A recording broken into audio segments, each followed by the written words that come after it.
A final training session before the women's team departs for the Africa Hockey Cup of Nations in Egypt. Kenya, one of 6 countries competing this year, has never won the competition, finishing second once and third 2 times. At stake, beyond the continental bragging rights, is a place at next year's World Cup in India. That's like the epitome of any sportsman, isn't it? To represent your country at the highest level, that and the Olympics. So if you make it to the World Cup, I mean, someone can almost retire at their peak. The women's division will have 2 tickets to India since South Africa has already qualified through the World Hockey League. I think this is the best chance Kenya to get the World Cup because now South Africa always are a notch above the rest. So them having qualified, it's really give a chance for Kenya and Ghana. So it will be between Kenya and Ghana. Who will win between Kenya and Ghana will make the finals.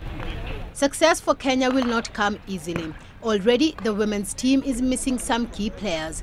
Hockey in the country is an amateur sport, and a lack of funding often a hurdle to its development. In the provincial squad, I called around 36 players. Some who I had hoped will come for the training didn't turn up.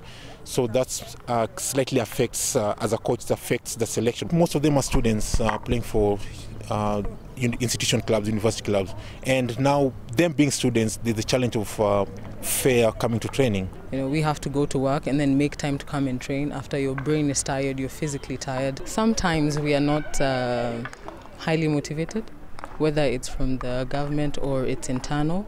So some motivation for the players always goes, players and coaches, the technical bench, that always goes a long way.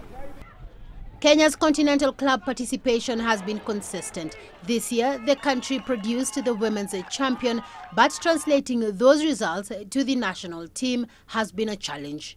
We're not exposed because we play on an average one tournament in a year. That's not enough for you to be able to compete at a high level. So if we could get more exposure, Kenya would definitely do better because hockey or any sport is a repetitive movement. You have to keep working. What system is not working, then you work on that system. So if you're only playing in one tournament, then it's hard to evaluate your performance as you go forward. Kenya will also be fielding a men's team at the championship. And unlike the women, the men have been to the World Cup before, but that was back in the 70s. Following an impressive Continental Club Championship early this year, the men believe they can return to the world stage. Celestine Karoney, CGTN in Nairobi, Kenya.